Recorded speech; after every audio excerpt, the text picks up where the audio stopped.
Item গানে তামান্না ভাটিয়া মানে উত্তেজনার টর্নেডো বয়ে যাওয়া। গেল কয়েক বছরে বেশ কিছু গানে কোমর দুলিয়ে দুনিয়া মাতিয়েছেন তিনি। সেই সব গান আজও বেজে চলছে নিয়মিতই নানা পার্টি অনুষ্ঠানে। তবে তামান্না সম্প্রতি বেশ বড় ধাক্কাই খেলেন ওডেলা 2 সিনেমা দিয়ে। ছবিটি মুখ থুবড়ে পড়েছে বক্স অফিসে। সেই ধাক্কা সামলে সামনের দিকে এগিয়ে চলেছেন এই তারকা। ভক্তদের জন্য নতুন চমক নিয়ে হাজির হচ্ছেন তিনি। পিঙ্ক ভিলা বলেছেন, বলিউডের একটি বিগ বাজেটের সিনেমায় সিদ্ধার্থ মালহোত্রার সঙ্গে জুটি বাঁধতে চলেছেন তামান্না। পুরাণ ভিত্তিক থ্রিলারটি পরিচালনা করবেন পিডিএফ খ্যাত দীপক মিশ্র। দিভান নামের সিনেমাটি নিয়ে ভক্তদের মধ্যে উত্তেজনা তৈরি হয়েছে। ছবিটির ঘোষণা বছরের শুরুতেই দেওয়া হয়েছিল।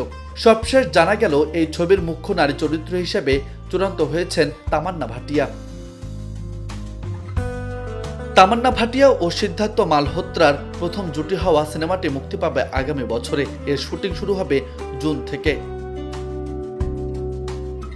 সূত্র আরও জানিয়েছে, তামান্নার চরিত্রটি খুব ভালোভাবে লেখা হয়েছে। এতে পারফর্ম করার জন্য প্রচুর সুযোগ রয়েছে। দিভানত ছবিতে উঠে আসবে ভারতের মধ্যভাগের এক পুরাণময় লোককাহিনী। সিনেমার জন্য তামান্না ও সিদ্ধার্থ দুজনকে বিশেষ উচ্চারণ প্রশিক্ষণ নিতে হবে। ছবির বড় একটি অংশের শুটিং হবে বাস্তব বনাঞ্চলে, যার জন্য লোকেশন বাছাইয়ের কাজ ইতিমধ্যে চূড়ান্ত হয়েছে। তামান্না ভাটিয়া বর্তমানে রেঞ্জার ও রাকেশ মারিয়া বায়োপিক এর কাজের মধ্যে ব্যস্ত রয়েছেন। এরপর তিনি নো এন্ট্রি 2 এবং দিভান এর শুটিংয়ে যুক্ত হবেন।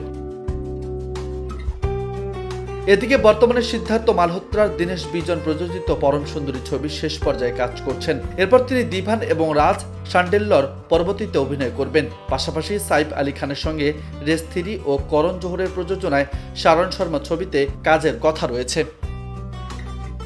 নিউজ টেক্স, বার্তা 24।